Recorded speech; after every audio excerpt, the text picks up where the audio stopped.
about jobs and job creation. And we've been able to do that with our focus on the new energy economy. But it is not all about job creation. It is as well about what I call the time imperative associated with climate change, with global warming. I have 4 kids, and I think oftentimes about coming myself from a family of 12 and a working family of 12, the difficulties my parents had providing for me. But the fact that really, if you think about it, because of their efforts and their generation's efforts, I inherited a world better than the one they found.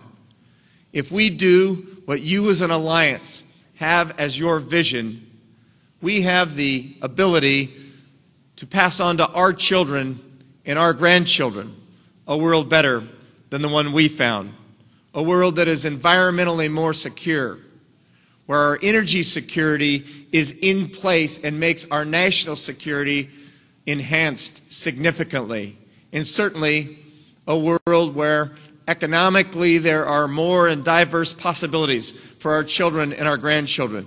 We have that capability of passing on to our children that better world.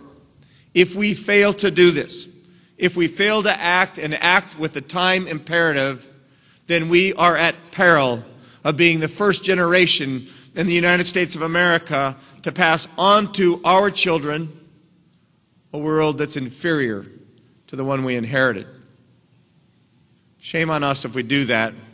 God bless you for understanding this vision and this efforts makes a difference to all of us in this room, but a dramatic difference to generations to come. Thank you. Thank you so much. Thank you. Thanks for your leadership.